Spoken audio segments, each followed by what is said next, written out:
Bonjour à tous, c'est David Tauride. Aujourd'hui, je vais vous parler du fait d'aller à la fac et d'avoir un travail en parallèle. Et bien sûr, ne pas délaisser l'un au profit de l'autre. Je vais vous partager mon expérience et mes conseils pour mieux vivre cette situation.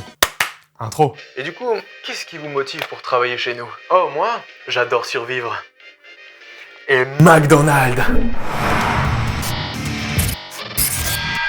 Je vais vous donner un peu de contexte. J'ai 19 ans et je viens de terminer ma première année en licence de mec sexy. Excellent résultat, je suis même prof là-bas maintenant. J'ai eu un solide 15 sur 20 de moyenne. Je vous dévoile comment plus tard. Arrive le mois de septembre et ma relation avec la meuf avec qui je partageais l'appartement prend subitement fin. Et vous savez ce que je me suis dit dans ce moment de pure mélancolie? Putain, le loyer et ma baguette. Regarde ma baguette. Direction Indeed et toutes les pages recrutement des sociétés dans ma ville. Une certaine société d'ameublement venue des pays nordiques propose plusieurs postes, dont un en logistique. Pas mal, non? C'est Suédois. Je candidate, on me rappelle et au téléphone on me dit « Ça vous dérange pas des heures un peu décalées? Genre 5h30 du matin. le pognon. Oh oui, le pognon. La thune. Non, ça me dérange pas. 1, 2, 3 entretiens plus tard, j'ai le job. Évidemment. Il s'agit d'un 15h, 3 jours par semaine, je fais 5h15 du matin jusqu'à 10h30. C'était de la logistique, donc on reçoit la marchandise et on la dispatche dans tout le très grand magasin. Il y a donc une composante physique non négligeable. Je ne savais pas dans quel genre de vie je m'embarquais. Il faut savoir un truc sur moi, c'est que j'ai un optimisme à toute épreuve. À base de ça va le faire easy, je peux le faire tant que j'y mets du mien, et j'ai aussi un esprit de battant vu que j'ai vu 300 2 fois. Aou, aou, aou. Ah, je suis certain que je peux arriver à tout faire si j'y mets de la patience et des efforts. Le problème, c'est qu'à ce moment-là, je me rends pas compte d'un facteur très important, l'usure. Une journée classique de travail, c'était debout 4h30, dans la douleur que seule 4h30 du matin peut te procurer. Prenais mon vélo jusqu'au travail, qu'il vente, qu'il pleuve, qu'il neige, j'en avais pour 20 minutes. J'avais tellement de moments d'absence sur ce vélo, j'arrivais à destination en mode Waouh, j'y suis déjà. C'est beau. Las Vegas. 5h15 arrive, je taffe, alors c'est un taf dans la logistique, hein. Tu portes des trucs, tu tires des palettes, voilà. 10h30 arrive, fin du taf, je monte à la cafétéria, éclater 2 tartines et 2 cafés. Je passe chez moi, je prépare mes affaires et je vais à la salle éclater des squats. Petite parenthèse sur les séances de muscu quand tu t'es levé à 4h30, c'est les meilleures séances de ma vie. Parce que t'arrives à la salle, t'es déjà échauffé depuis 5h15, t'es double caféiné dans un état de transe entre la nervosité et l'extrême fatigue. Il n'y a que toi, la barre, et la haine encore fraîche d'une rupture qui s'est très mal passée. À ce moment-là, tu vis ta meilleure vie. Y a pas plus. Dans la pire des souffrances, tu trouves le plus grand des plaisirs. Bref, à ce moment-là, il est environ midi, je rentre chez moi et j'éclate ta sœur. Ouais. Non, j'éclate la douche, je mange et je vais à la fac. Je te cache pas que quand tu t'es levé à 4h30, à la fac, t'es un peu chafouin. T'es là, genre... Oh, damn it! Donde está la biblioteca? Je rentrais vers 20h. Et j'allais me coucher. C'était des journées extrêmement productives, des gains de connaissances, des gains d'argent et des gains de quadriceps. Le problème, c'est que ce planning ne prévoit pas une chose, la fragilité de mon corps mortel, condamné à s'user, vieillir, pourrir, retourner à la terre, dévoré par les drosophiles, les cafards. J'étais fatigué, mon gars. Mes jours de travail changeaient régulièrement, du coup c'était très difficile d'installer une routine. Et même si tu t'y prépares au mieux, te lever à 4h30, ça va forcément te mettre dans le mal si tu comptes rester 18 heures debout. Vous avez déjà essayé de vous coucher à 20h? Moi oui. Ça marche pas. Si je devais schématiser mon énergie au cours de la semaine, c'était une vague sinusoïdale qui alternait entre des phases d'hyperactivité et de mort cérébrale. Les jours de taf, je poussais fort pour arriver à tout faire, et les jours de repos, mon corps me mettait un gros stop, et je dormais 12 heures d'affilée. Mais vous savez quoi? Je regrette rien, parce que ça m'a appris beaucoup de choses. Notamment qu'il faut s'abonner, mon gars! Toutes les semaines, une vidéo pour vous aider à mieux affronter les affres de la vie. Arrêtez d'être dominé par des choses extérieures et devenir vous-même. Le tout avec une pincée d'humour venue d'un cerveau malade. Un rythme saillant.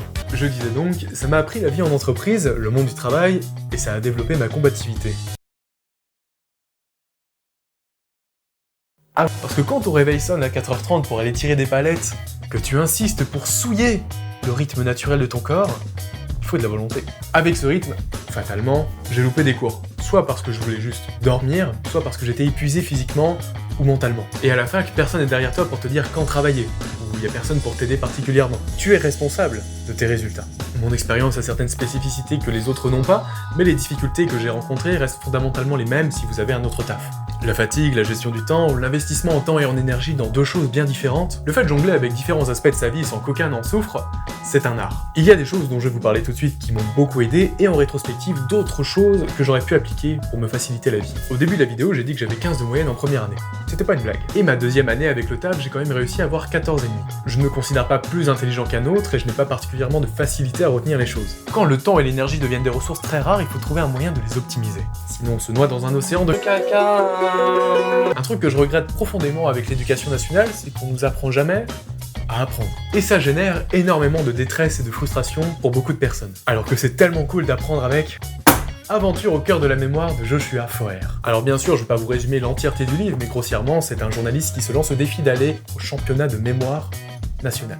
Il décrit son parcours et bien sûr les techniques qu'il emploie pour mieux retenir les choses. Et vraiment, grâce à ce livre, si le défi c'est d'étudier, je me sens extrêmement serein. J'apprenais vraiment, j'apprenais vite, et surtout c'était fun. Dans l'idée, appropriez-vous ce que vous devez apprendre. Utilisez votre imagination et entraînez-vous à ressortir l'information. On n'est pas fait pour retiendre des trucs chiants comme la conjugaison. Si vous voulez un conseil plus concret pour la fac et que vous avez loupé des cours, usez de vos charmes auprès de vos camarades pour pouvoir récupérer les cours d'une manière ou d'une autre. C'est quoi le plus important? Votre avenir ou votre dignité? Waouh.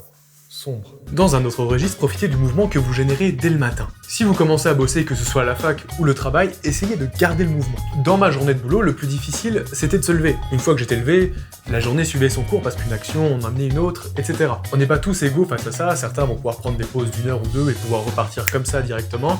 Moi c'est pas le cas, si je m'arrête ne serait-ce qu'une demi-heure, je me plante. Autre point, essayez de vous faire un planning. Le planning, ça a deux fonctions principales. Déjà, vous repérez dans le temps et savoir ce que vous allez faire dans la journée. Le deuxième avantage, c'est que vous savez exactement combien de temps vous avez travaillé sur vos études. Quand on est débordé, on peut très vite se noyer dans une flaque d'eau et pas vraiment accomplir grand-chose. Avec le planning sous les yeux, vous savez combien de temps vous allez travailler dans la semaine et ce que vous allez pouvoir accomplir. Bien sûr, avec ce planning, soyez raisonnable. Intégrez aussi des moments de repos, où vous pouvez faire ce que vous voulez. Essayez d'en appliquer un en fonction de vos objectifs pendant une semaine, essayez de vous y tenir, et ajuster en fonction. Autre point, quand je parle de repos, je parle vraiment de repos pur. C'est du temps où vous décompressez complètement, physiquement et mentalement. Vous n'êtes pas en train de vous inquiéter pour vos révisions ou parce qu'un collègue vous a fait chier au travail. Vous êtes libre de faire ce que vous voulez. Allez voir des amis, développer d'autres trucs à côté de la fac et du travail, c'est très important. Faites un truc créatif, quelque chose qui vous parle, quelque chose que vous avez envie de faire mais que vous trouvez pas le temps de faire. C'est à ça que sert ce temps, et il est extrêmement important. Au lieu de faire boulot, fac, vous allez juste droit dans le mur. Dernier point plus spirituel mais tout aussi important, il faut que tout ce que vous faites maintenant, tous les sacrifices que vous faites actuellement, aient du sens pour vous. Est-ce que les études que vous entreprenez, qui malheureusement vous demandent d'avoir un travail à côté, s'inscrivent dans votre projet de vie, dans ce que vous voulez être, dans ce que vous voulez devenir? Si ce n'est pas le cas, si vous n'avez pas ce pourquoi en tête chaque jour, ce sera beaucoup plus difficile de se lever chaque matin. Les choses sont moins pénibles à vivre tant qu'elles ont du sens pour nous. Merci d'avoir regardé cette vidéo, c'était un sujet très spécifique, mais si ça peut aider quelqu'un, c'est cool. Moi faut que j'y aille, j'ai des tartines et ta sœur qui m'attendent. Je vous fais pas la bise et on se voit la semaine prochaine. Adios.